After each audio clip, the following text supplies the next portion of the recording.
இன்றைய இதமான காலை தென்றலில் அனைத்து அன்பு உள்ளங்களுக்கும் என் இனிய காலை வணக்கம். இன்று ஒரு குறள், அதிகாரம் 29, கல்லாமை. குறள் எண் 289. அளவு அல்ல செய்தாங்கே வீவர், களவல்ல மற்றைய தேற்றாதவர். தெய்வப்புலவர் திருவள்ளுவர் அளவல்லாத தீய நினைவுகளை நினைத்த பொழுதே கெடுவர் என்கிறார். அதாவது களவு அல்லாத பிறவற்றை அறியாதவர் என்கிறார்.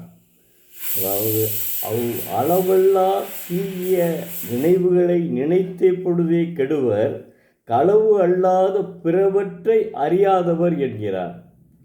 அதாவது நல்ல வழிகள் பல இருந்தும் அவைகள் மூலமாக அவர்கள் செல்வத்துடன் வர வேண்டும் என்று நினைக்காமல் அவங்க களவை தவிர வேற ஒன்றும் தெரியாமல்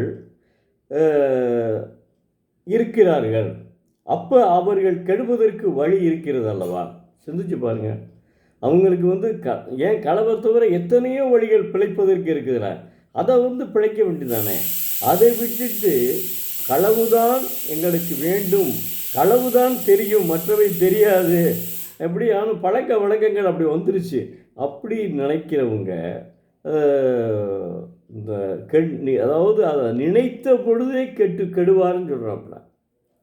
நினைத்த பொழுதே கெடுவார் என்று சொல்கிறார்கள். அதாவது களவை தவிர வேறு நல்ல வழிகள் பல இருப்பதை அறிந்து தெளியாதவர்கள் அளவுக்கு மீறிய நேர்மை தவறிய செயல்களை செய்து விரைவில் கெட்டு அழிவர் என்கிறார். ஏன்னா அற்புதமாக சொல்லியிருக்காரு பாருங்க. ஒவ்வொரு 10 குறள்லையும் 9 சுட்டு ஒன்றே தான் இருக்குது. நாளைக்கு சொல்கிறதுக்கு அவ்வளோ அற்புதமாக சொல்லியிருக்காரு. மாணவ செல்வங்களே, தினமும் இந்த அதிகாரத்திற்கும் முக்கியத்துவம் கொடுங்கள். ஏன்னா ஒழுக்கமும் நம்மளுக்கு தேவை, ஒழுக்கமும் தேவை. அதே சமயம் நாம் படித்து முன்னேற வேண்டும்.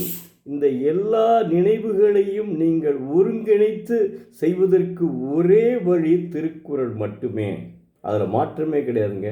வேறு எந்த நீதி நூல்களை படித்தாலும் திருக்குறளில் உள்ள அறிவுரையைத்தான் அவன் போட்டிருப்பான், வேற ஒன்றுமே இல்லை. அதனால் தயவு செய்து தினந்தோறும் ஒரு திருக்குறள் படியுங்கள். நன்றி, வணக்கம். நாளை மீண்டும் ஒரு குறளுடன் உங்களை சந்திக்கும் எழுத்தாளர் சோ. பரமசிவம், மதுரை.